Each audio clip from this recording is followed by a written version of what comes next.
Hello, hello, hello. Welcome. So let's get down to business. Hold on. Mm-mm.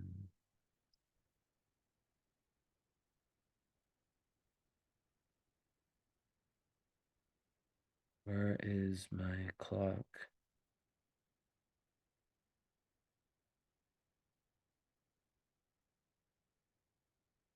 There. Okay.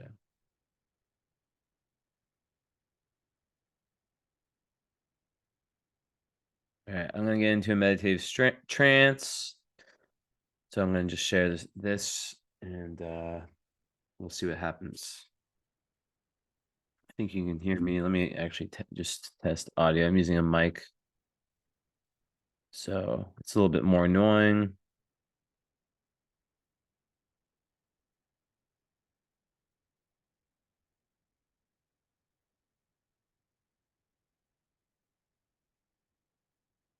Hold on.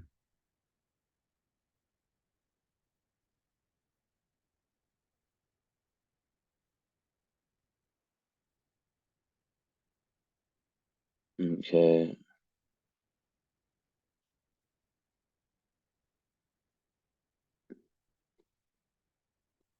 Scrap the mic because it's making my back hurt.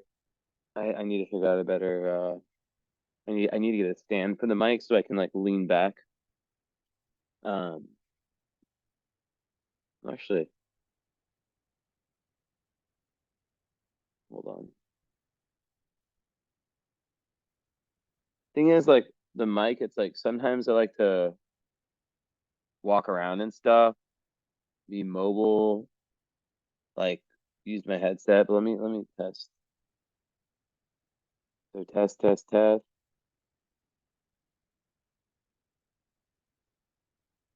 No, the quality's better like this. But how much better? How much better? Is it that much better?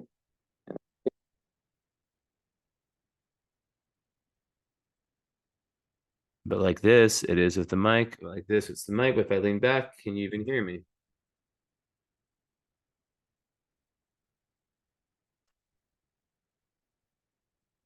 All right, maybe we'll switch back and forth between the two. But yeah, the mic definitely sounds better. Okay, okay. Acting like they knew you. Go uptown New York City, bitch. Spanish girls love me like I'm on Twitter.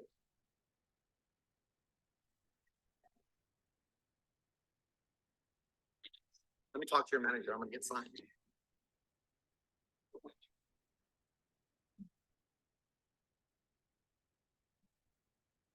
Okay.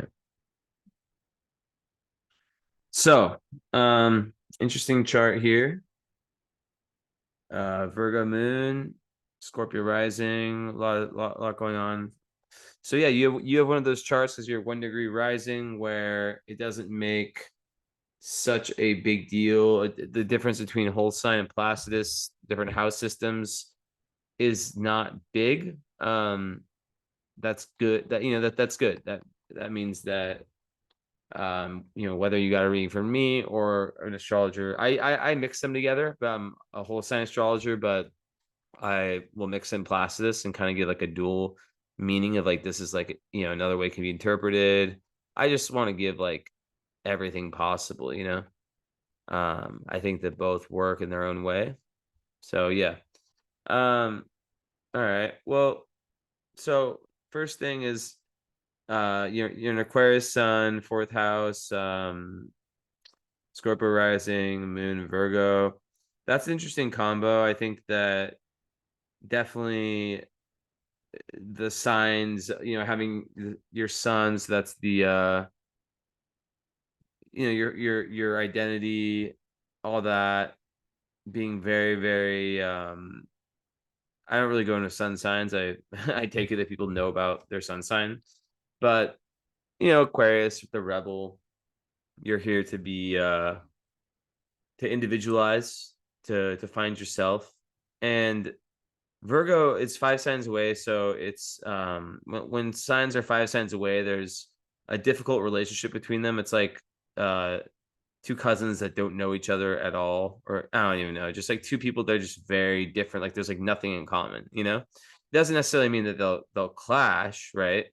But they're just very different. So how do you feed both mouths, right? So break down these two parts of yourself into parts work that you can then work with in your day-to-day life. So the part that's Aquarius, it's obviously all about experience, it's all about fun, it's all about freedom, it's all about freedom of speech, it's all about um just taking your own path and taking your own way in life and finding yourself through it. It's about authenticity. It's not about following crowds. It's about doing your own thing. And it is, the thing. And then a Virgo moon can be a little bit difficult because a Virgo moon can have some anxiety. Not all the time, but it's common for Virgo moons to have to overthink things, overanalyze. So the Aquarius is fixed air, but Aquarius, they kind of just like to live life. They like to just kind of, it's not mutable, so it's not, I wouldn't call it like a go with the flow energy. But my experience of Aquarius, certainly females, is that they are good. Usually there's two types of Aquarius I've noticed. There's like the very Saturnian Aquarians, and then there's the just kind of crazy Aquarius. I don't know, I'm just joking. But like, just the Aquarius that are, like very airy and very fun. My favorite sign. But um yeah, there's that there's two different, and the Saturnian ones are very serious. Like my grandpa is a double Aquarius and he's just very Saturnian. But there's always a little bit of quirkiness, right? So the way this could work out is that it could kind of get in the way, like the over analyzing, and sometimes Virgo wants to be a little bit too traditional. um Although sometimes it's like very, very, it's mutable earth, so it's a really random sign. Like it's very hard to pin down what is Virgo. Some of the most spiritual people are Virgo, but at the moon, because it rules by Mercury, there can be the tendency to over intellectualize your emotions, meaning instead of feeling your emotions and crying when you need to cry, and sitting with sadness when it's necessary to transform the energy or to let the energy flow through you. There can be like an over analyzing, like talking a lot. It's almost like talking around the emotions, but really wanting them to make sense, and even a distrust for emotions potentially. And because it's the moon, it's the unconscious, the feminine, your feminine archetype. There can be a potential for there's a lot of Virgo moons suffer from perfectionism. Oftentimes they experience their mother as you know competitive, or maybe a little bit hard on them, maybe high expectations. But you don't have any hard aspects to your moon, so yeah, it's all good aspects with sun and moon. So I wouldn't imagine. I mean, I'd be surprised. Let's see with the sun. I mean, yeah. I mean, to be honest, to be frank, I would be quite surprised. I mean, you do have sun square south node though, so there could be some difficult karma with the father. But besides that, I don't see anything that's like really difficult. Yeah. So yeah, I don't know. I don't see anything too difficult. It's not squaring Uranus. 8 degrees is maybe limit, but that would just add to like kind of the, I don't know. 1 second.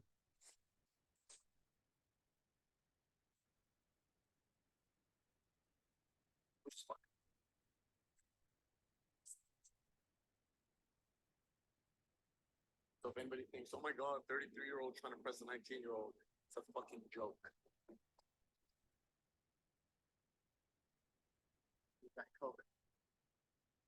Yeah, so that's the thing. Can definitely happen where one kind of like where the Virgo moon can sort of get in the way of the free flowing nature of Aquarius. And yeah, with the perfectionism, it's just like, the healing is around the understanding that it's impossible for you to be perfect. Um Self-compassion, where you can just learn to take, like let's say the best on a given day for you on a scale of 0 to 100 was a 30. You have the choice to be very, very disappointed with yourself, or to just, to be very disappointed and have that kind of low vibe Virgo 0 or 100 thinking, like where it's like, okay, if I can't get 100, I might as well, like, having like super high expectations that are like way too high. If I can't get that, then I might as well just let myself completely fail and fall off. I'm getting kind of far from the mic, so I'm gonna.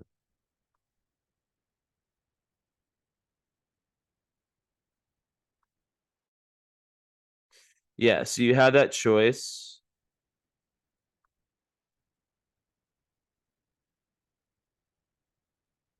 Test again with headset.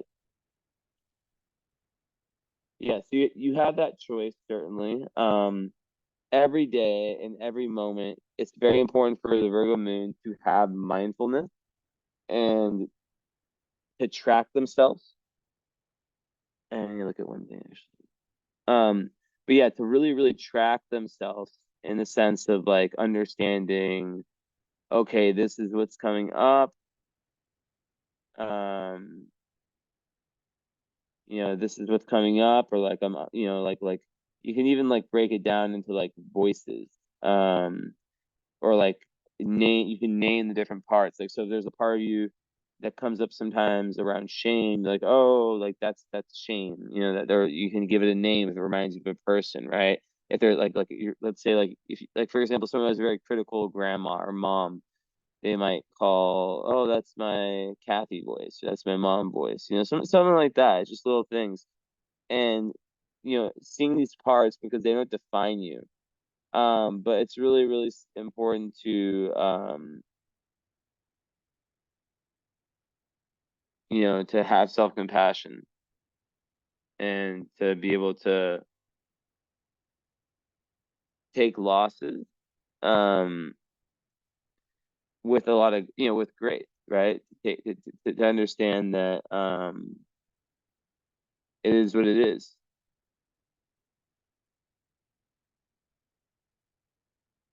Okay, I'm just reading your email right now. Okay, nothing in the crossroads. Okay, so crossroads. So yeah, I'm guessing that you'll probably want to book the follow-up in current astrology. I'll just tell you right now, that's what nearly everyone does. And it becomes a 3-hour live session. It's not a long wait. It's just when my next my next opening is, and usually it's around close to probably 600 if you add the two, maybe even more than that. But I would, yeah, I think I can't. Is it 400 and 150? But it's 400 on sale right now. But I would be happy to literally like do both for 100 for the follow up instead of 160, and yeah, I'd be happy to do total 360. So that's 260 instead of like what's normally 500. 400 on sale right now. So I'll write that down. I offered you that, and that's the follow up is and you should email me at jessinessastrategy@gmail.com, because it's really impossible for me to I mean, like, yeah, like I'm getting really overwhelmed by my DMs lately. I don't know if it's a phase, like I'm really grateful for them, but yeah, it's just kind of rough, you know. So yeah, anyways, um, let me know about that. The first hour is the follow up. That is our live session where we go over everything spoken about in this recording that you'll have for the rest of your life. You can watch in 3 years, 5 years, 10 years, as long as YouTube is a thing. Which I think will be for a very long time. And then so, but but this isn't live, obviously. We're not talking to each other. We're not, we're not in the same, we're not connecting on that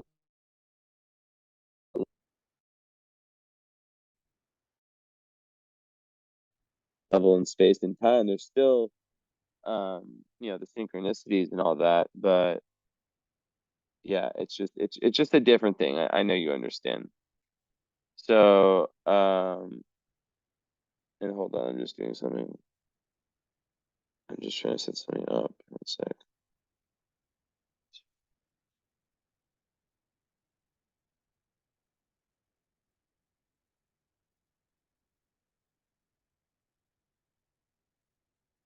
Yeah, so yeah, and then after that, so the hour one is just that set, the follow up, and then we blend the two sessions together. So it goes from everything related to current astrology, right? Or no, excuse me, everything related to us, comparing your live. Oh my God, I really just dropped the mic. Maybe would have not broken, but really got messed up. It just fell. Yeah, so we go from in that session, the magic is that it's a completely different type of astrology. I don't know how much you know about transits and you say your life's at a crossroads. And I'm not being salesy right now. I'm just literally telling you like what, I mean, like just kind of how it works because I have a very, very different style than most people. Um, because a lot of people do live readings. So basically the whole point is that first hour is us talking, kind of comparing your lived experience with your with what was said in the chart, answer any questions and so forth. And then hours 2 and 3, we get into the nitty gritty around your current astrology. A lot of astrologers, they have a different reading um, for all these different things that I cover in one reading. So, we're going over everything in the sphere of current astrology, transits, progressions, solar return, and it's helping you understand. I'm not a fortune teller. I believe in that kind of astrologer. It's about getting you to understand the next kind of 2 years ish ahead. Not 2 years, year plus ahead. So yeah, let me know about that. Send me an email. And yeah, okay, back to the reading. So yeah, with this energy, right? I mean, I think that Aquarius and Virgo together it's quite interesting. I think there'd be one side be very analytical, one side that would be kind of rebellious, and maybe there'd be like a clashing of like, do I overthink this? But the way to bring them together is to use the analytical powers of Virgo, because the emotional need of the moon sign of Virgo is order. So using your rebelliousness and using your talents in kind of being an individual and not giving a fuck and all that stuff, that not caring what other people think of you, and thinking outside the box, using all those talents Aquarius have.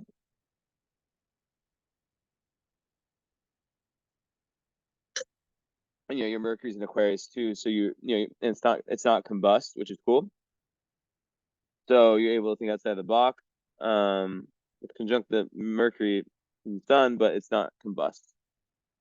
Which means it's not in this zone that makes the Mercury kind of destroyed a little bit. Not destroyed, but like, yeah, that's good for intelligence.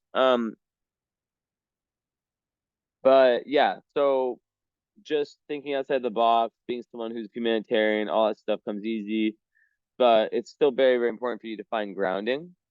And I think the Virgo might help that. But also it's very important for you to have friends, for you to feel like you're part of a tribe of people that are kind of like-minded.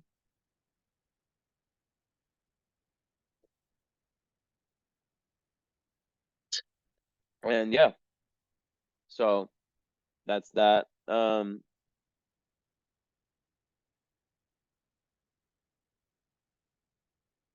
That's that. But yeah, the best way to get them to work together, in my opinion, is yeah, as I just said.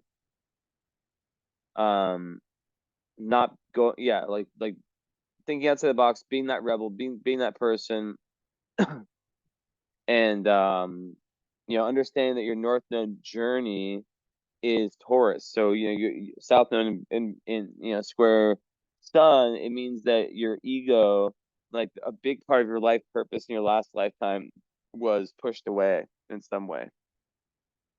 You weren't able to, you weren't able to be who you wanted to be, really. Like there's some force that kind of like held you back. Uh, you know, so it really, like, people who have South Node Square Sun, their life really is the hero's journey. A lot of times they're very different than their parents in terms of their mission. Um, they're really kind of like, Joseph Campbell's The Hero's Journey, right? It's kind of like that's their life. Um, I guess I would define that as like the hero's arc, just ups and downs and really trying to overcome. So yeah, but like with the nodal journey towards Taurus, when I see that, I say that that's a soul that is here to really find peace of mind and peace of body in this lifetime. There could have been like, a lot, like maybe like a overdrive of intensity in past incarnations. And because it's with Saturn, your south node in Scorpio, um I think that there's to me it gives me the idea of someone who is very conditioned in a past lifetime, and because of that conditioning, they're you see this is how I put the puzzle together. So because of that past life conditioning, imagine you grew up as someone who kind of like was taught this is right, that's wrong, like not really able to think for yourself, in the sense of like, not that you're not smart enough, just that the society and kind of like the situation you grew up in kind of prohibited and really pushed you into a box. And that's why you're an Aquarius karmically in this lifetime, because you are here to really stand out and really think for yourself and so forth. So yeah, um,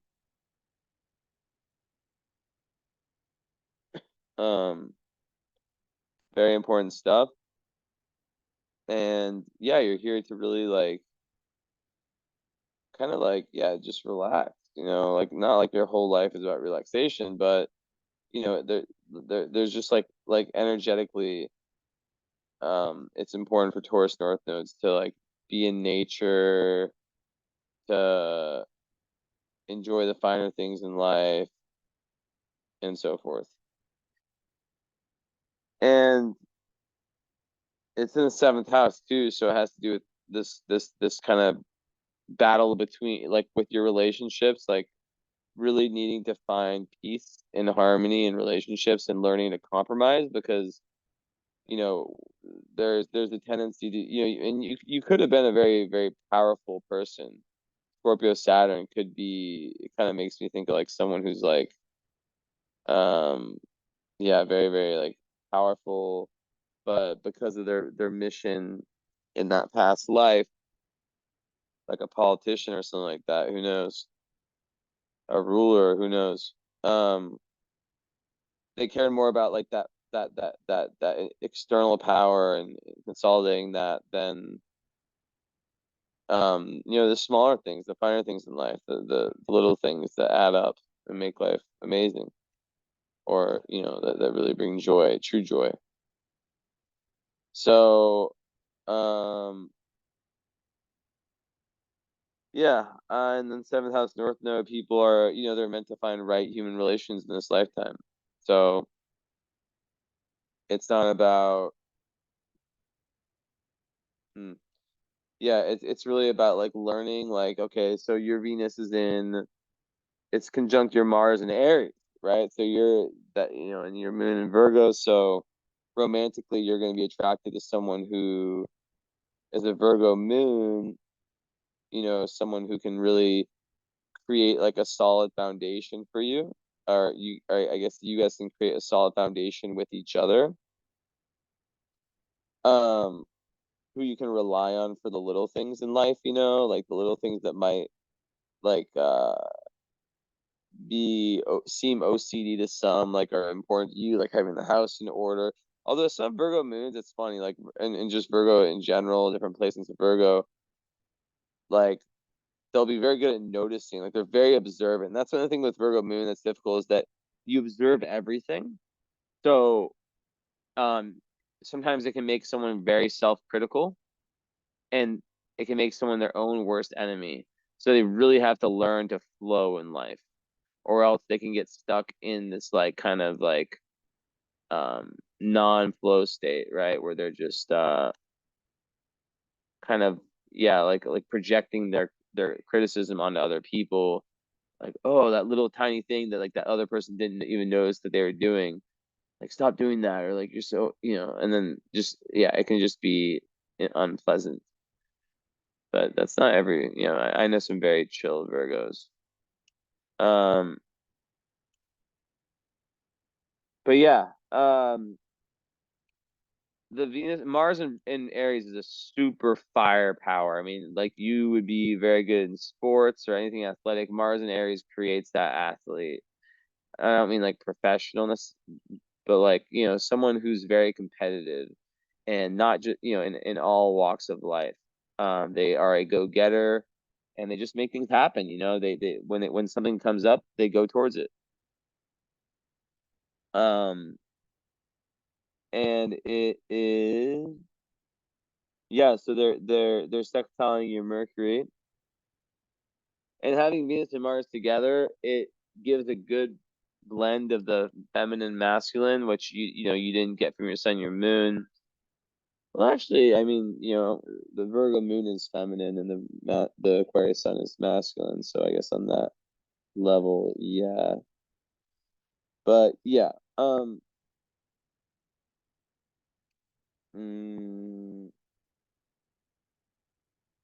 I think the overall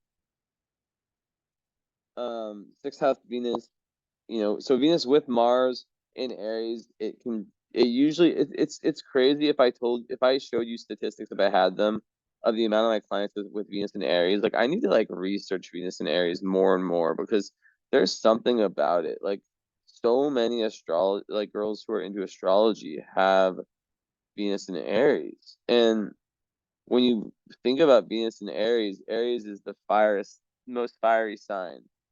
Um and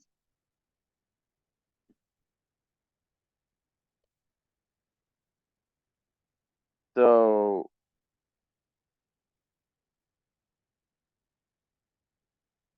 I don't know.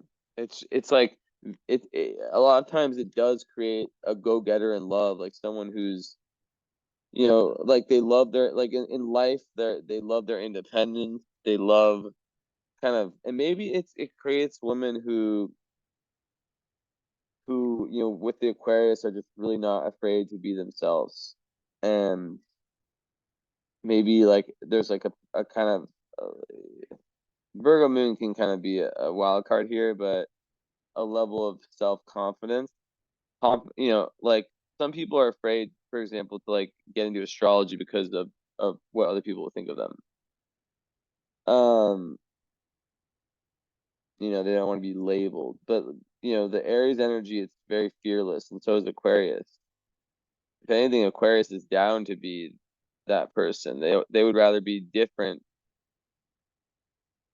eccentric, than be the person that's just like everyone else. Like that's the worst for Aquarius people. Um, so yeah, I don't know. I think sixth house, like there's definitely like I think pets would be a very healing thing for you if you have pets. Um, that's something that's very good. Little random thing. And Venus in six, like I think it usually creates a lot of karmic love affairs. You have Juno in the 12th in Libra. So yeah, that just kind of goes back to what I was saying earlier about like this karmic need to find a lot of harmony in your relationships, peace in your romantic relationships, also like with business partners, BFFs, clients, if you're like, doing something like what I'm doing, and so forth. Any close one-on-one partnerships. But, really like when you add like the Scorpio rising together, like Scorpio risings they're very magnanimous. They have this kind of energy that's like, you feel it, right? You feel it when a Scorpio rising is around. They might not say that much, but they're, that plus your Virgo, you're observing everything, those two work really well together as a team. Scorpio is like the energetic, like you know, you're someone who can really like see on the energetic level. And then Virgo, it's like they see all the physical little things. They'll notice if someone like, wore the same pin on their shirt 2 days in a row or something like that. They'll notice that stuff. Um, but Virgo moons can also get very, very like, you know, they can lose their shit when, their system is kind of disrupted, right? So they sort of they can be a little bit stubborn, but like a lot of times there's a method to their madness, right? Like let's say like for me, like I have no Virgo placements, but like I can relate to this. I'm a Pisces, that's a Virgo opposite sign of Virgo. Sometimes the opposite signs perform like the signs. Um but yeah, what I was saying is that um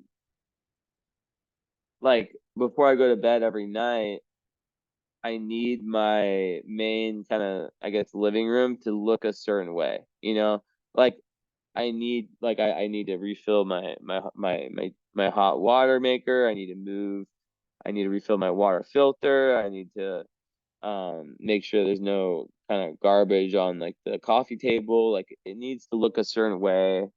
Um Little things like that, matter a ton. And but then like there is a method to it, right? Like like with my clothes, for example, like I don't understand people who like my girlfriend, she's messy as fuck with her clothes. We don't share a room. It's not because of that. I just don't share rooms with people. But like it's literally inefficient to be messy. Like if you just, like I hang up my shirts, right? Or most of them, right? But like it's literally less time for me when I'm finished wearing a shirt. If it's not dirty, I either put it in the bin to clean, or I just like hang it up. It takes 2 seconds. Or, the other stuff, just put it in the drawer, like what is it's stuff like that like, that's kind of a Virgo way of being. So yeah. Um let's see. But yeah, the Scorpio rising, Pluto rules a chart, so your life goes through lots of, it's in the first house too, retrograde. So, you're and it's rising, you have Pluto rising. So that makes you extra Scorpio feel, like very, very intense energy. You're someone that's a very, very good leader, whether you have found that in yourself or not. And that's another thing with Virgo. It's like sometimes they sell themselves short.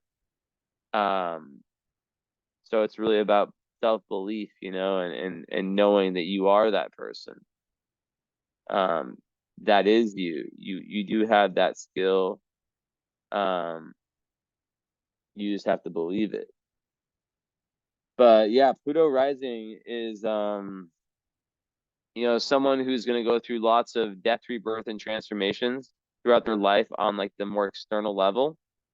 They can sometimes antagonize without even knowing it. Like they can trigger people because they represent um they can kind of like people can kind of feel themselves mirrored and with people who haven't done work that can be very uncomfortable, right? To feel yourself kind of like it's almost like unintentional, called out energetically, like mirroring something in someone else that is unhealed or whatever you want to call it, right? So, but yeah, I mean, overall, like you know, it's kind of like calculator, you know, the chess player, like life is a game of chess player type vibes, you know, they really do feel things as they, you know, really feel things deeply, and they're here to make a massive impact on the world around them. And you know, once again, I go back to sports, anything athletic, like a martial art could be something really, really healing for you. Something like that, because often Pluto first house, there can be some issues around identity and around the physical body from past life. Um,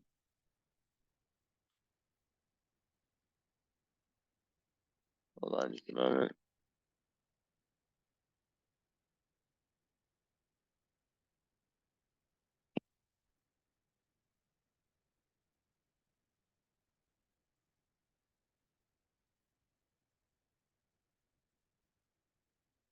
So yeah, it's really about freedom and independence. Um, and how like I spoke about this earlier, like how that was held back from you in a past incarnation or past incarnation. So, you know, it's kind of like an instinctual thing that you won't have much insight into. It's very unconscious, but it's going to make you really, really want to move. And it's like all about like finding like that search for the self and for really truly fulfilling your individual potential. And you'll feel like not necessarily pressure, but real intent to do that. And a lot of times there's a big, big conflict between the soul and the ego. What the ego wants and what the soul needs, right? So like Aries, right? That's about novelty, you know, like kind of it represents like the kind of instinctual bodily experience. And then Pluto is all about deep inner psychological death, rebirth, you know, like finding the deeper meaning within ourselves, shadow work, all that, right? So you could see how these two could come together. Um, Sometimes there can be like repressed rage against the self. Um, it can come off interesting in relationships too, especially with your South Node here, meaning your past life tendency is to kind of be more independent. Um, because relationships can feel sort of like imprisonment, and because your Mars and Venus are in Aries, two very independent energies, and Mars and Venus together, I just think that like it, I don't know, I feel like people with that, they have high standards in relationships. And they can get bored easily because like the Venus Mars influence on Venus, um, it can make someone want to like love a lot. Um, so they can sometimes be like grass is green on the other side, or just like love really fast and get over people fast. But with the right person, anything's possible. And then Venus's effect on Mars is that it kind of soothes it. But it's in Aries, which is the fiery warrior sign. So you do very good to like do things for your body, you know, because in the sixth house too, which would with you know with your Virgo moon, which is, you know, I would imagine that your daily routine is pretty in check. I mean, if it isn't, then you gotta get your shit together because it's in your chart, and it shouldn't come so difficult difficultly or with so much difficulty. So yeah, like yeah, fear of imprisonment in relationships. But yeah, the healing is around relationships once again, right? South Node and Pluto in the same house, so the polarity point, opposite sign, like point of Pluto, reaching out in relationships, which will really really teach you a lot, and especially around this conflict of ego versus soul. But there can be also like lots of relations, like cycles in relationships, like going through like the same site, like same type of relationship, problem until there's some deep healing. Um, so it's like an intimacy paradox, right? Because there can also be this like this kind of like this feeling of being very like karmically and like very instinctually drawn to some people, but then being completely repelled by others, right? Like 100 or 0, like it's very interesting, right? It's not always very rational and logical. So yeah, it's all about choosing the right partner. I know it sounds obvious, but like that is like, how you do it, right? It's the right partner. That's how you transcend this. So yeah, really interesting stuff there. That's my interpretation of Pluto in the first house, and it's with this, it's with that stuff. So also, I think you're someone who, like in terms of work, really wants, your work to be to have a level of depth to it. I don't think that you're someone who, I'd be very surprised if you're the type of person who can, just go in the office and, I mean, I don't know. Like different people have different things at different times, right? But with this type of chart, it's not necessarily good for the more, I guess there's a certain level of entrepreneurship I see. Your Leo North Node also, or midheaven, excuse me. I think you're someone who's very capable, very good with organization, and that is obviously like critical in any kind of work. But sometimes Virgo moons sell themselves short because of that perfectionism. Sometimes they fail to see how they truly shape up compared to others in the world. So yeah, that's just something. Let me test it down because I had like a bad experience recently.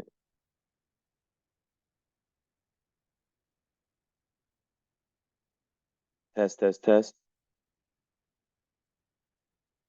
I'm gonna go back to the mic just because.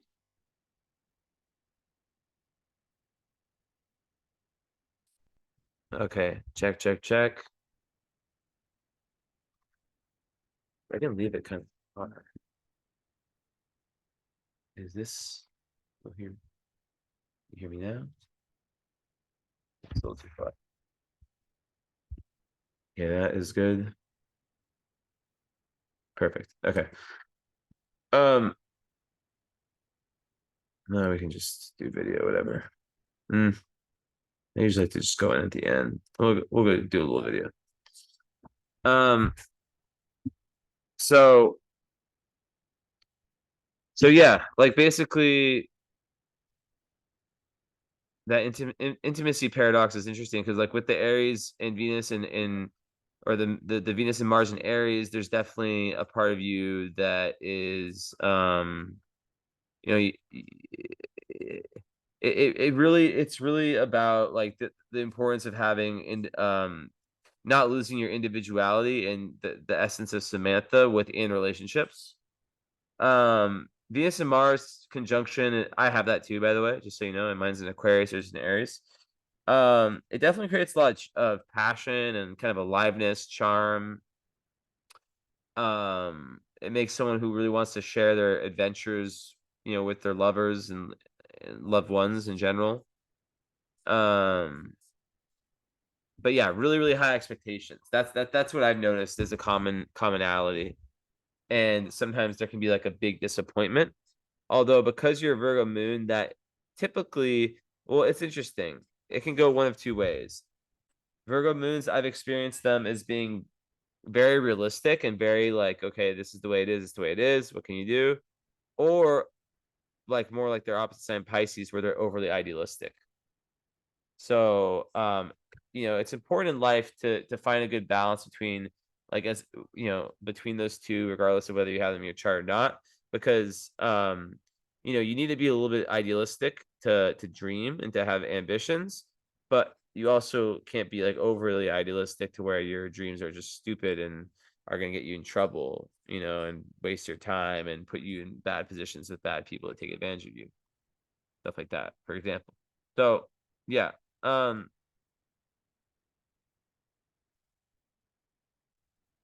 I want to look something up really quick.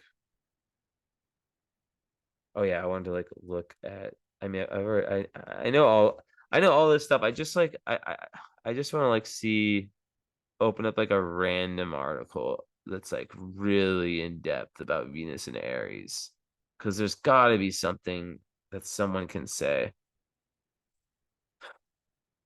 Let's see if there's anything that I didn't. And I can read super fast, so just 1 second.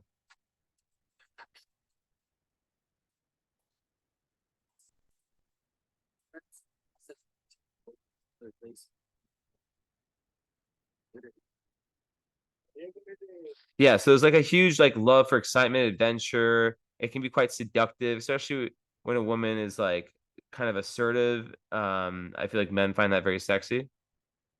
Some men. For money, sometimes you can overspend. That's one thing I forgot to mention. Like you have to be careful with impulsive spending, impulsive buys. And did I say this earlier? Like Venus and Aries, they go after relationships, but then they seek, like when they're in them, they seek their individuality. They really want to keep themselves, you know. So like it's very anti-clingy.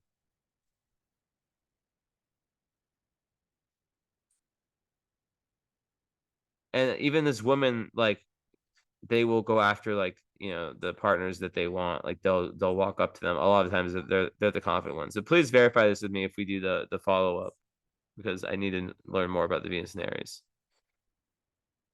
Maybe I'll make a story about that right now. Where's my um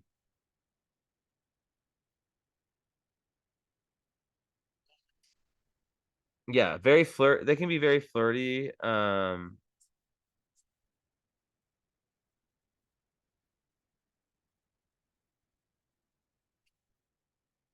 Sex is so important for Mars and Aries. So important. And it's almost like sex is almost like sports. Like it's not that they can't have like soul binding sex. Like really deep soul sex, but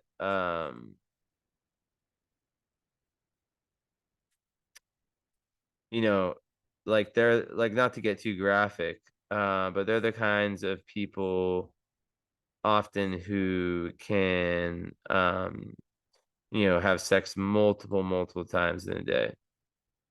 Um Hold on.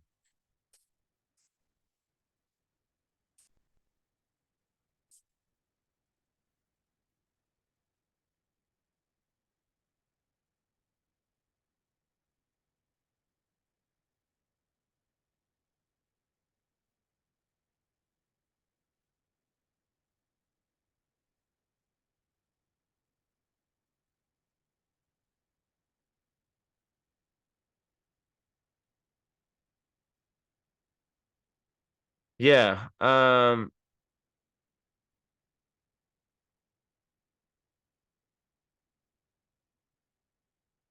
So I think one thing with Venus and Aries too is that it can make someone like very into self-love, but it can interfere. It's not like narcissism, but like, Aries is about the self. So I think okay, maybe that's a correlation. So maybe the Venus and Aries people, like I get so many clients who are that because it gives a love of the self. Um, follow me. Perhaps there's like some sort of like very like interest in the self and of figuring out the self. And because Venus rules spending, you're spending on my reading, right? Um, and it rules what we value, and you're valuing my reading. It makes someone um who really wants to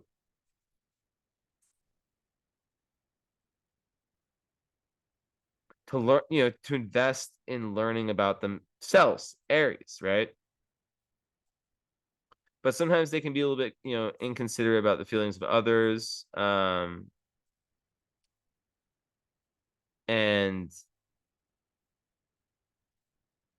yeah, they can be quite faithful too. But yeah, they need to be with people who can keep them interested and all that. Um,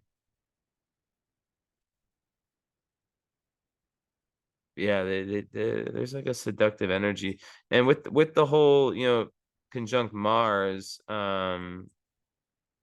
Yeah, very intense, very passionate, coming on very strong, but not in a way that like freaks people out, you know? Like I said, super strong sex drive, especially in Aries. So sometimes that can be maybe a little bit um hold on.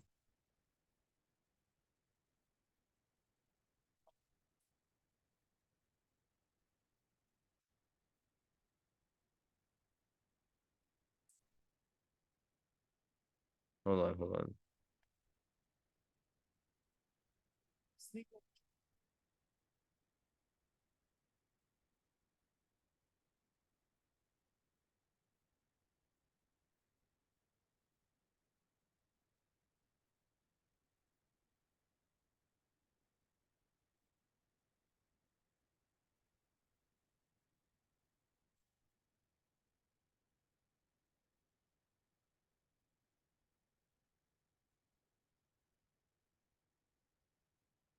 I'm just writing my theory out.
Interlude.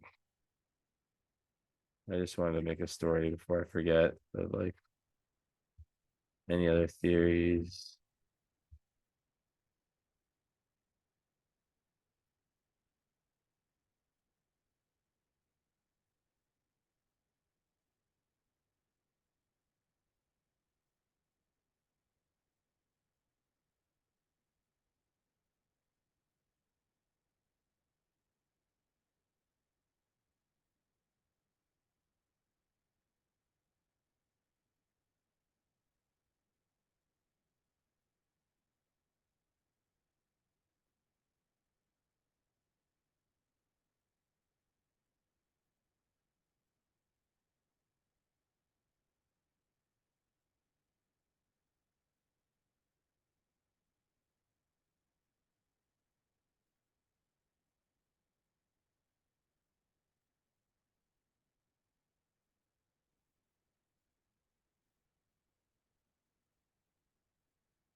Okay. It has been sent into the ether.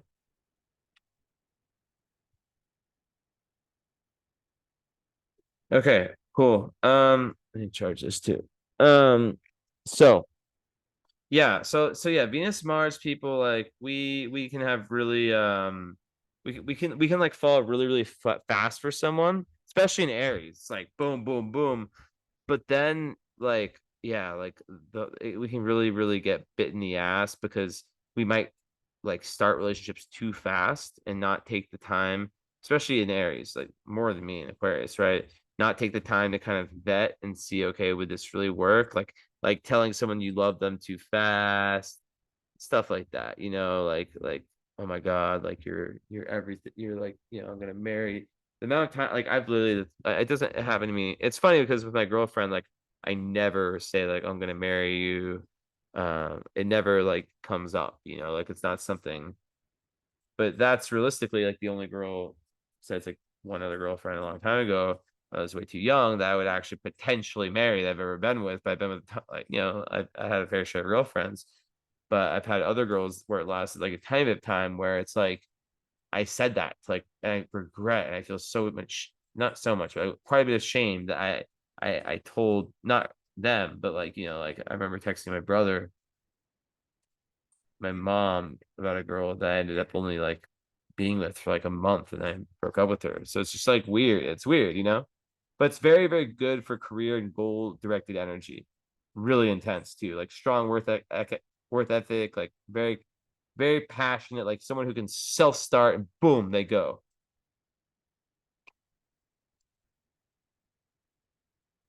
So how you were with your dad with this conjunction is super, super, like how you related to your, your father, opposite, parent of the opposite sex, um, is so determinant to how you relate to the opposite sex and in relationships. But relationships, they can come and go, but new partners tend to come easy. There's a high sex appeal, and with the Pluto Scorpio's super magnetism and attractiveness, it keeps people wanting more, and it's very mysterious. And that's like on the looks, right? Very mysterious. But like I said, you're here to find peace. So you want to, there can be a past life tendency to attract drama, and that's not what you're here to do. You're not here to attract low drama. You're here to really move towards a stable relationship life. And when you get that, you're very good at nurturing that person. But it's really about the right partner, as I said before. Um, so money is an interesting topic. Well, actually, let's finish on love. So Juno, which is your perfect mate, um, is in the 12th house in Juno. So, or in Libra, excuse me.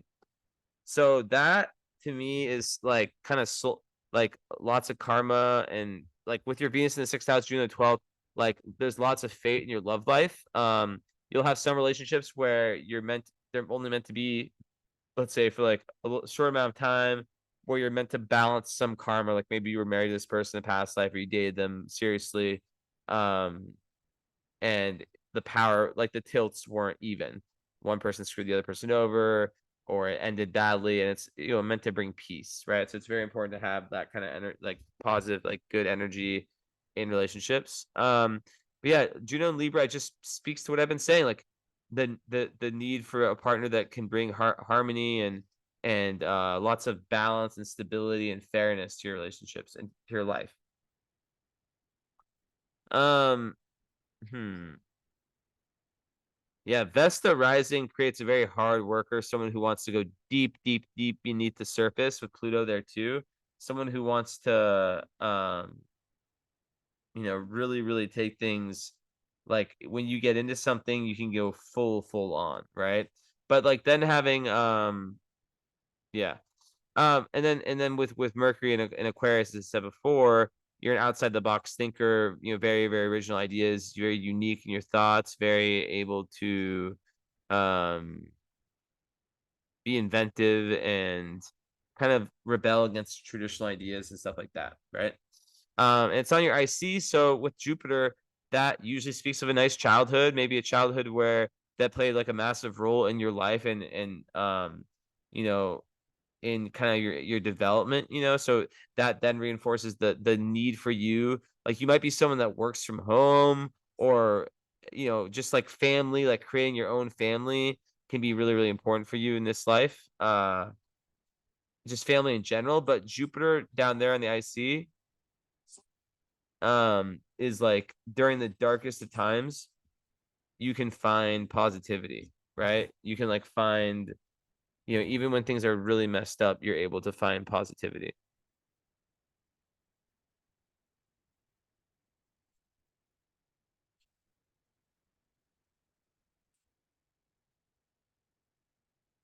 Let's see.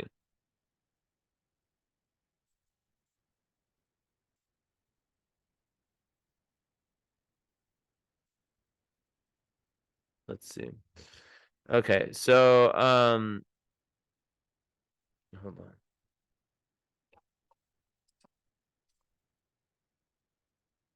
Okay, so So yeah, like Jupiter IC people like usually happy childhood where they learned a lot, very expansive. They usually one thing I noticed about Jupiter fourth house, they love large homes. Jupiter and Aquarius, they're the seeker of like the new, the inspirational, very, very humanitarian, very outside the box, very eccentric potentially, but not in a way that offends. And yeah, Jupiter IC people, they can find they can during the darkest time they can find you know, um, they can find optimism, like they can find a perspective that can help them shift during dark times. And Mercury on the IC, it's usually someone who like really, really like have like a very like communicative, like they love to learn within their own home. Whether that's when they're growing up or like now, they can work from home. They like to kind of communicate a lot at home. So yeah, it's good for intelligence to have it on the IC, but it creates a lot of inner curiosity. So maybe someone that reads a lot of books, they just like, wants to learn in lots of different ways. If you're more introverted, then you'd read like a lot of books. Like watch like things on YouTube or whatever that would teach you all that kind of stuff. And usually it's like kind of like it speaks to like a family that was like intellectually stimulating growing up. Um, and lots of lots of hobbies and pastimes are created within the home. And yeah, like kind of a busy household that can somehow spill over into your career choice, right? Um, so yeah. So I think also Venus in the sixth, like it's good for like day-to-day work, day-to-day routine, good for health as well. Mars sixth house, that's kind of like a hustler, go-getter in their daily life. But sometimes and it very like sometimes they push their body too hard. I have that placement in Placidus. Definitely benefit a ton from daily exercise though. Like Aries needs that, right? Very risk taking too. Mary's and Mars and Aries. It's a badass like warrior aspect. Like sometimes people who have Aries Mars and they can be accident prone, and they can yeah, but like they you really really need to like learn like be in mindfulness. But you have your part of fortune there too. But yeah, sometimes people who have that they might not have any Aries in their big three, but like I feel them as Aries. Like Esme, my cat, astrologer. I don't know where she is, but she has Aries Mars and she has no other fire in her chart. Well, she actually no, that's not true. She's a Sag Moon, but she's the only cat of like 6 that survived the whole crazy cold Romanian winter before I adopted her outside. So and she was like fighting cats like 4 times her size. That's just a good example of Aries Mars never back down. Um,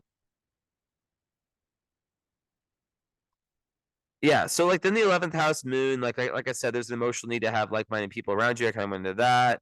I can't speak enough about just like and I've never seen a photo. You have no idea what you look like, zero idea. But like, I would assume that people have described you as intimidating, powerful kind of energy, powerful aura. Maybe it's like a purple kind of aura, like dark purple, like mine. Um, like almost yeah, um like dark, but like good dark, you know what I mean? And people, yeah, notice you when you're around.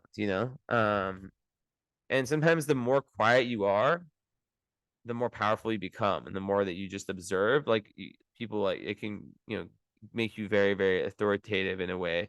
But you're not supposed to be in this lifetime overly authoritative because South Node on Saturn, it's like maybe you took that too far in a past life. Um, but a lot of times, so for the first house, Saturn, there can be a struggle, a karmic struggle when it comes to self-expression in this lifetime, which you're born in 85, so past Saturn return, so that would have gotten easy. So you can feel like, quite shy and inhibited in groups. But yeah, in past lives, um, you definitely were very responsible, go-getter, someone who can like really work on their own and kind of like like just like who was very capable, who really made something of themselves. But there's too much in that, too much invested in that, not enough into your spiritual self and into just enjoying life. just enjoying like a vacation, enjoying like a family, all these things, whatever it is that you enjoy. Um,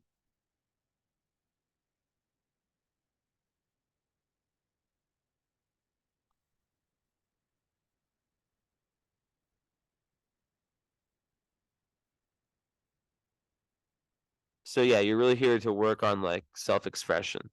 Um, and sometimes Scorpio risings like they're very old souls, and yeah, I don't know. Also, there could be like an illness that you have to overcome when you're younger or whatever. So yeah. But yeah, first house Saturn, like there's just that, yeah, that first 30 years, yeah, just the difficulty with self-expression and feeling inadequate sometimes. But it creates someone who's super, super responsible, you know? But like and very like in Scorpio, very committed to work and working with people. Um, very like resourceful, determined. Like I will go like if it's something you're passionate about, you'll go 1,000,000,000%. Um, let's see here. So yeah, that's that. And then so part of fortune's close to all it's in Aries. So that's think of part of fortune as it's a random it's not a planet, it's like a random point. It's like sun plus moon minus ascendant. It's one of the it's some equation, right? It's like sun plus moon minus ascendant, and it lands like based on your big three, it lands some of your chart. It represents like where you shine. Like it so like if you follow your part of fortune, like for example, mine is right on my midheaven, same degree. And I do very well.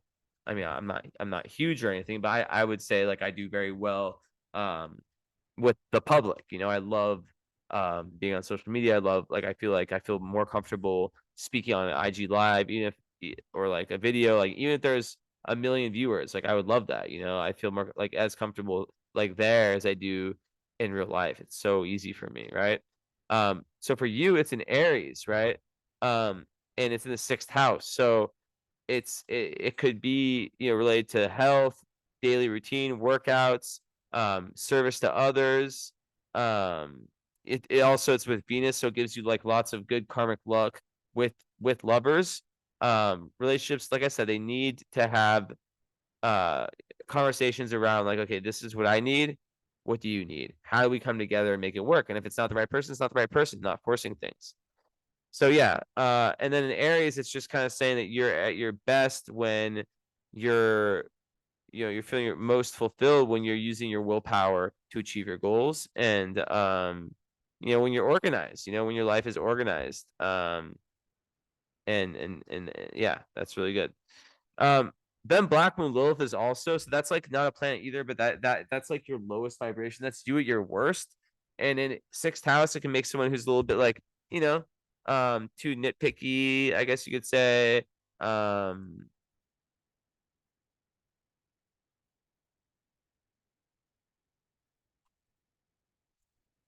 so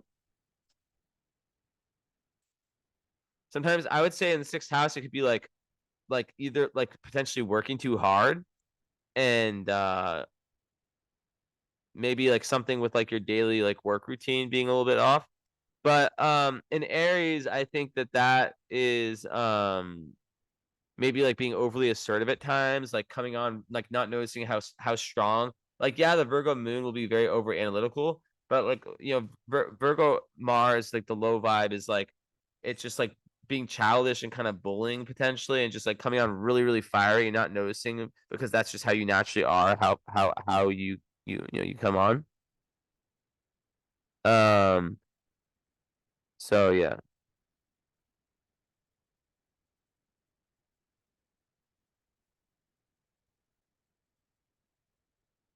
So yeah, really, really like leaning into the high vibe of Aries Mars, which is the leader, but it's able to calm down.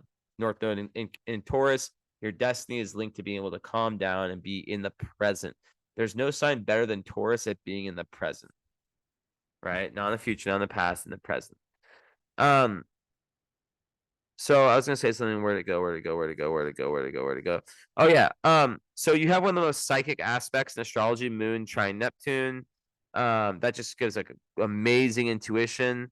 If you're able to get past your mind and the thoughts and all that, the ruminations, anything, mental, and calm yourself, you can have like the most amazing dream, like just meditation and just intuitive insights, right? But it's really important. It's like muscles you have to work on. Very good for creative and artistic talents too. Um,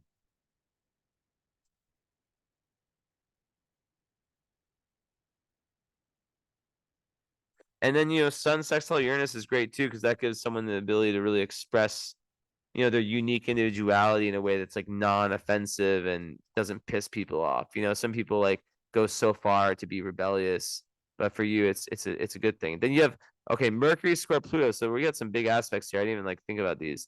And then wow, okay. So that is a difficult aspect, and it can make the mind it pushes one like it can actually make one quite cruel in their speech and suffer from like obsessive thoughts, and they can have like very negative thinking sometimes, so they really have to like it also like they can have trouble like listening to others, like they might want to talk and like the whole energy of like the balance between giving and taking needs to be even, right, or close to even. So, yeah, Mercury square Pluto can definitely mean that like you can experience the darker side of reality through your own thoughts and your own communication, which can like, trigger some arguments with people, with dark people, but you're meant to go through like a big, big, big evolution in your opinions and in your worldview and in your own kind of like thought process. And any kind of clashes are meant to kind of move you towards that. But yeah, that's one way that you meet your shadow is yeah. So people with that sometimes just it's not like sadness, like it's more of just like this intense thing, darkness. Um so like it goes back to like being able to admit your feelings and speak openly, just like having that person or people that you really, really trust and being able to like really speak openly. And this is how I feel, right? Um so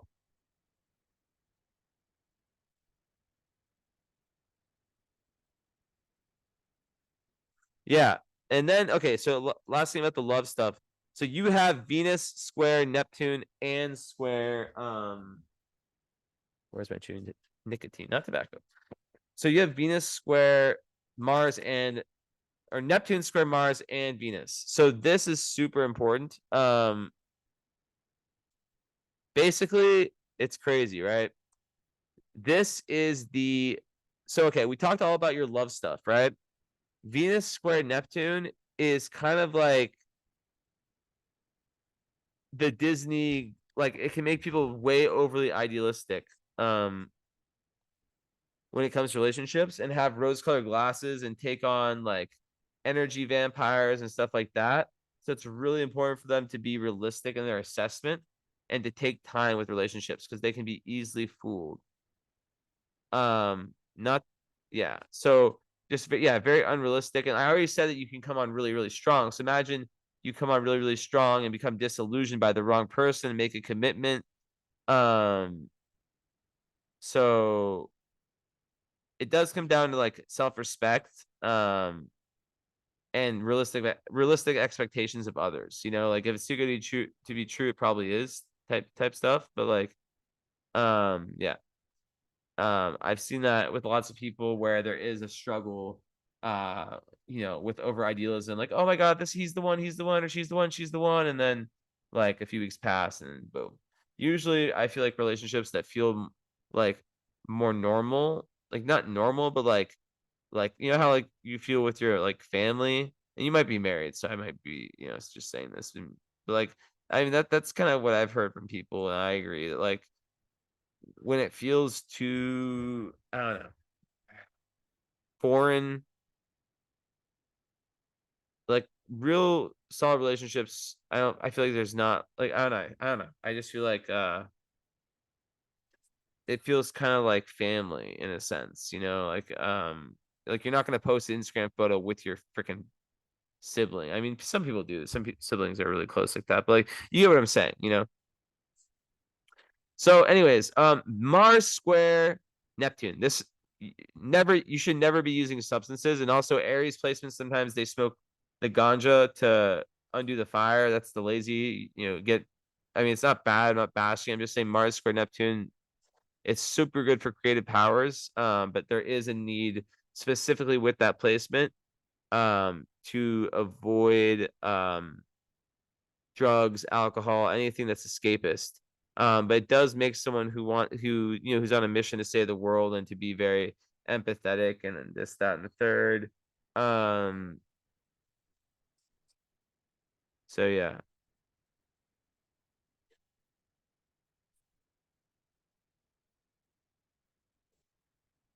It's really like empathetic though. So like following that, like help serving others and all that, that Aquarius journey. It really helps you feel special, to be able to serve others.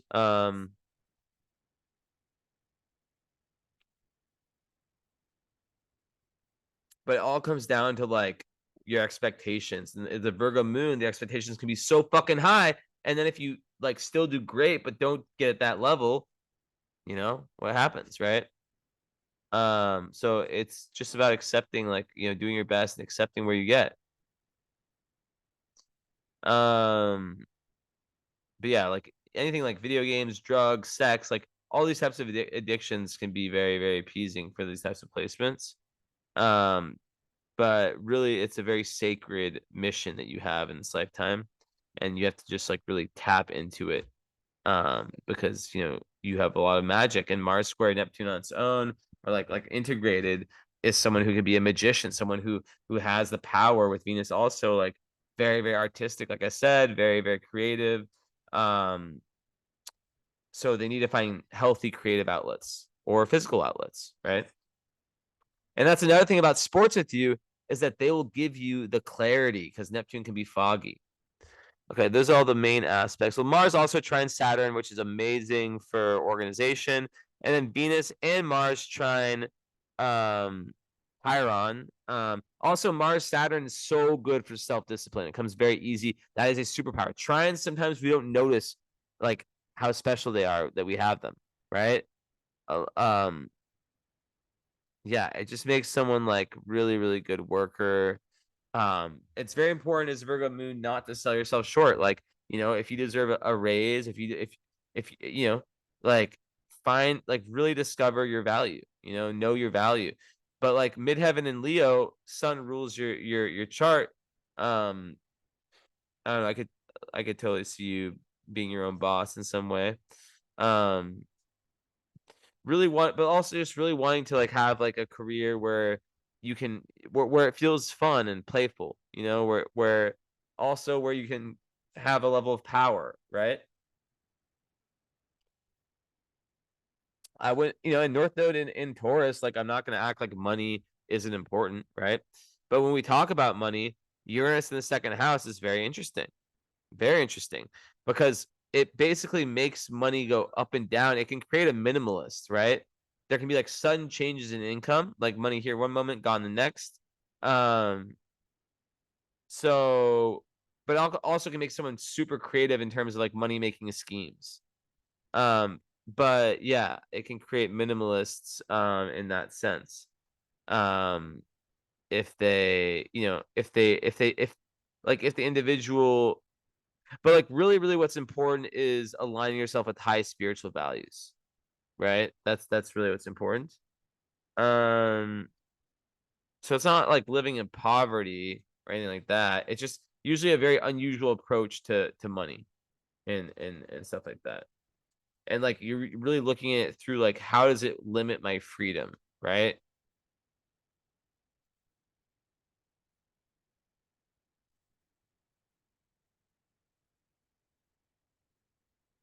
Usually you're in a second house, people are like, it's like just funny like what they spend their money on. It's very odd and eccentric, and to me cool, because I have a lot of Aquarius. But yeah, it's very like bohemian, like living the bohemian life is very appealing, not feeling locked down by something like that. um Eighth house Chiron, I'm not gonna lie. Okay, Chiron Gemini, a lot of people because of your Aquarius energy, my guess is that in the square of Pluto, you probably were very, very deep in all that Scorpio energy. A lot of my clients have this, and at some level early on, they felt like they couldn't trust their own thought process. Like they were made to sometimes feel like they were dumb. They can fear communicating with others. Sometimes there's like an actual communication issue that they have. But like yeah, early schooling being painful and 1 second. Yeah, I'm literally in the middle of a reading. Okay, well I'll message you when I'm done. Bye. Hold on.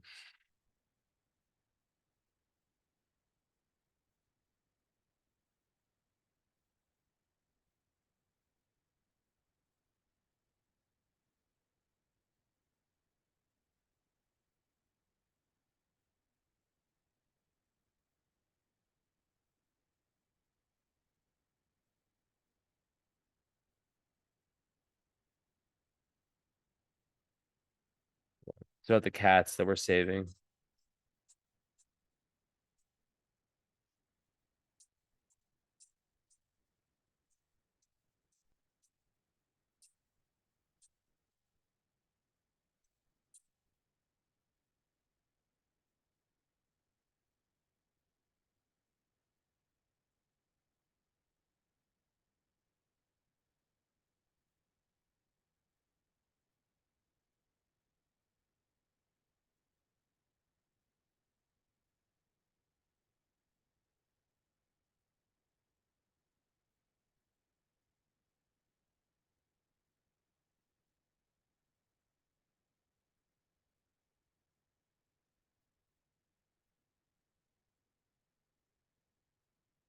Okay. Yeah, Chiron eighth house, there can be sexual trauma.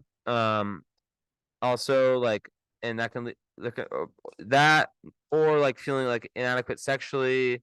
Um, just like really being someone who can really feel like the deep undercurrents, the painful undercurrents of life. So it can create like very deep healers who can heal through intuitively knowing like what's wrong. But yeah, like the Chiron Gemini, they have to like kind of like learn like, okay, the way that I see the world, the way that I think is not how everyone else. It's a little bit eccentric, it's a little bit different, right? So it's about kind of coming into, like finding peace with that, right?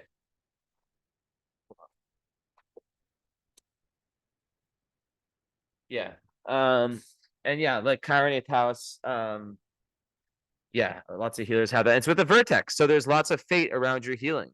If you do become or are some type of healer, um, I wouldn't be surprised. In Vertex and Gemini, your doorway to higher awareness is your doorway to higher awareness is through the deep conversations and the really intense dramatic times that you have. That's what takes you to the next level. And also, just being able to have conversations, even small talk, all the little mini information that you learn, is very, very important, right? So just being curiosity, right? Okay. So Neptune in the third, right? For me, that placement is just ultra creativity when it comes to writing, when it comes to communicating, being able to like speak your imagination and your intuition. It's really nice. Okay.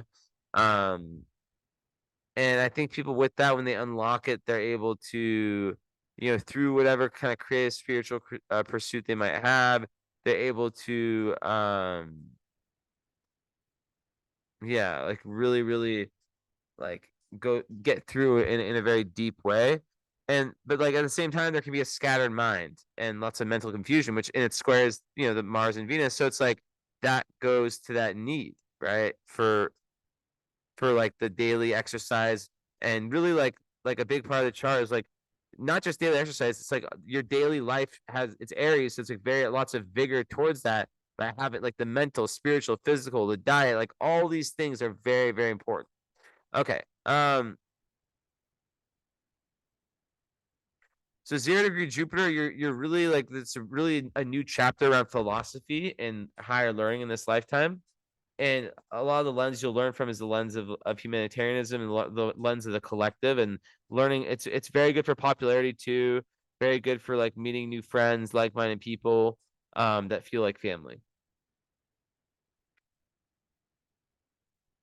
And very expansive communicator as well, right? Someone who can really um yeah, really have a large perspective when and see the big picture. And then Palace, being in Pisces is also interesting because it's in the fifth, so that's like very like, creative.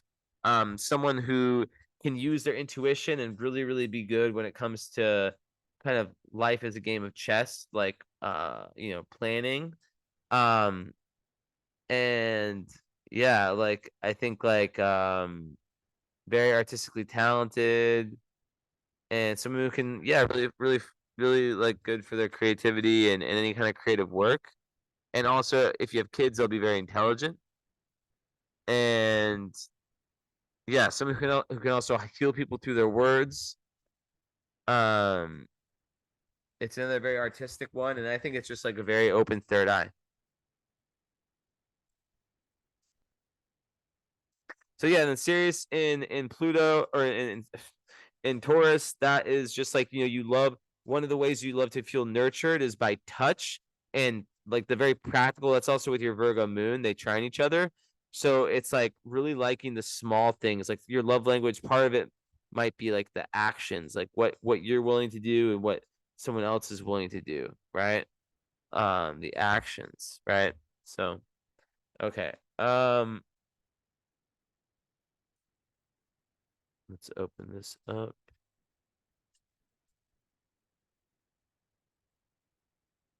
I'm not tired. I'm just like my eyes, the screen. Okay, so let's see what stars are activated by conjunctions with stars and asteroids.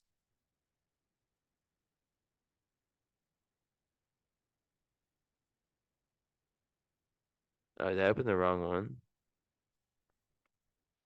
I think I did. I did. Yeah, I did. Okay. I was like, why is there nothing? Okay, what's this? No, we already looked at that one.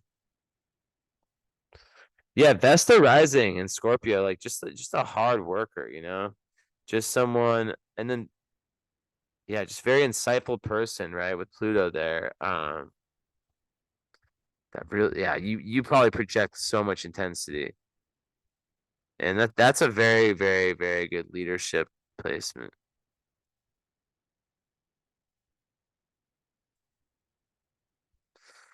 Okay, so midheaven, nothing, ascendant, Vesta already.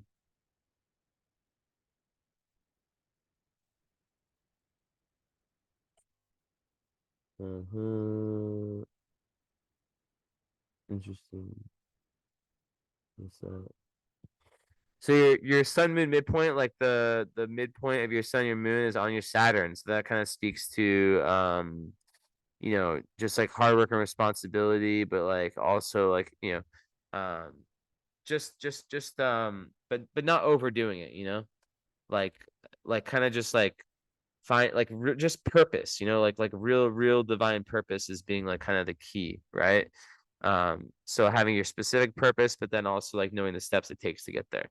All right, so moving forward, the sun, nothing, Jupiter, what's this? Is that Altair? Yeah, I know what that is. I don't know why I said, but there could be two of them. Altair, and then there's one at 2. Cassandra. Okay, so Jupiter, Cassandra. I mean, Cassandra's not one that I really study a lot, but I know it is linked to beauty. So Jupiter makes everything bigger, so maybe there's a lot of beauty.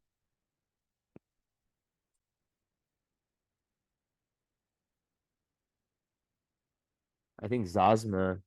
Yeah, so you have Okay, this is I love it because like so many of my Virgos. So you have Aphrodite on your moon. Aphrodite is another one that's about beauty. It's like princess beauty. So very good. So you're like I've never seen how you look by the way, but like that is about princess beauty, and it's 2 degrees from your moon. Less than 2 degrees, one and like 1.40.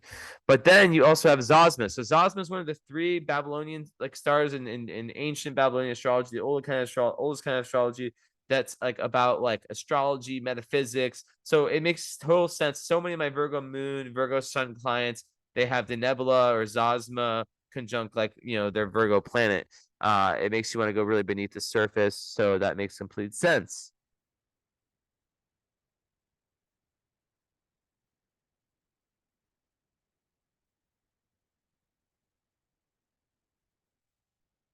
I don't really do conjunctions between the North Node and fixed stars or asteroids, but like I just want to bring it to the attention that Amor, which is like about unconditional love, is conjunct your North Node in the seventh house in Taurus, and it's like really this beautiful asteroid. So I don't know. I'm just gonna say it anyways. Um, it is about like unconditional love, like like the idea of like dating, being with someone with for years and still wishing them the best, even if things didn't work out. Just really like and then just love for humanity in general. So it's a beautiful one. And maybe perhaps like I said, I don't usually look at that. Perhaps part of your journey is around that. And I don't want to sound arrogant, but I feel like like a lot of this is me. Like I'm doing what I'm doing right now, right? I'm not a channeler, right? This is my brain, this is my intuitions, this is my skills. But I do get into like kind of a flow where I feel like sometimes I honestly feel like maybe and what just came to my head was 95 and 5. So maybe 5% of what I say is channeled. Maybe it's more. I don't know. But like there's definitely some things that like I would usually never talk about what I just said. So take it for what's needed. These are all like cherries on top, beside unless you have like any of the royals, which you don't, which isn't good or bad. It's just, it's very rare to have those.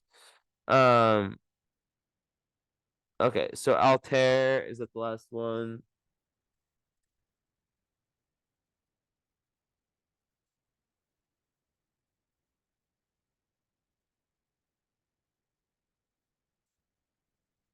Yeah, so very complete reading. I love this. This is like one of my favorite. I had like a super long walk today. It felt so good. I got so much sun.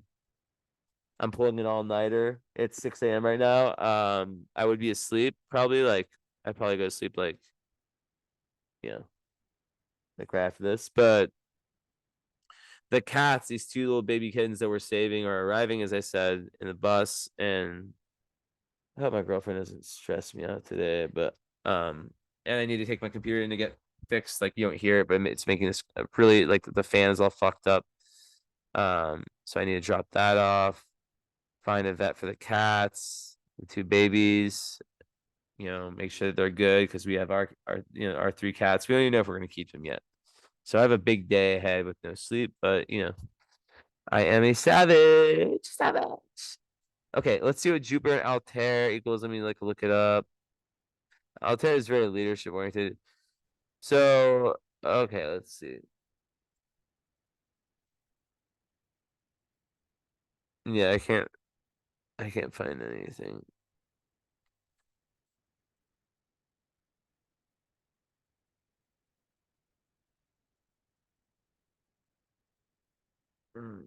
Let's see. Last chance. It's not such an important thing.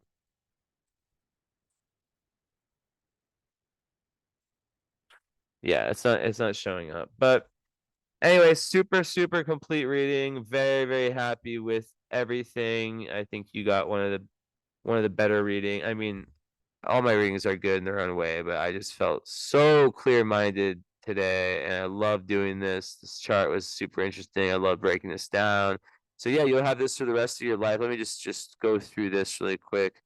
Make sure I didn't miss anything important. Yeah, also I wasn't saying you have Jupiter trine Chiron, Mars sextile, and Venus sextile Chiron. So that is all about healing, right? And being able to like have lots of wisdom and intuitive nature of how to heal people. Um, so that is beautiful, right? Like Venus and Chiron, it's like someone who can really help the down, have like tons of empathy and know like kind of how to say it, how to say the thing, like what to say, when to say it, and really, really Like just yeah. Also Venus sextile Chiron makes someone a very loving partner, adds loyalty, and it makes someone who can really understand their partner's struggle as a human, so that's excellent. All right, that is it. Hope you enjoyed. Love this, had so much fun. So yeah, I'll send this to you. Obviously, yeah, you'll know. So yeah, let me know about that other reading. I highly recommend. It won't be a long wait. I tell people watch this the first time. Most people want to watch it multiple times because there's a lot. Take notes, regardless. And even if you don't book anything, I know finances are tough for a lot of people. I would still like a report. You don't have to, but I do like to written, not not an audio because they never work for me, but it's just a good assignment, to type something up about like you said this and my lived experience is this and my takeaway is this. I actually will read that whole thing because that's how I improve as an astrologer. And I don't know. Feel free to leave a review. Oh shit, I haven't done this thing where I fulfill my orders in so long. But yeah, feel free to leave a review too. I never say that ever. And it was such a pleasure. Such a pleasure. So thank you. Bye bye. Ciao.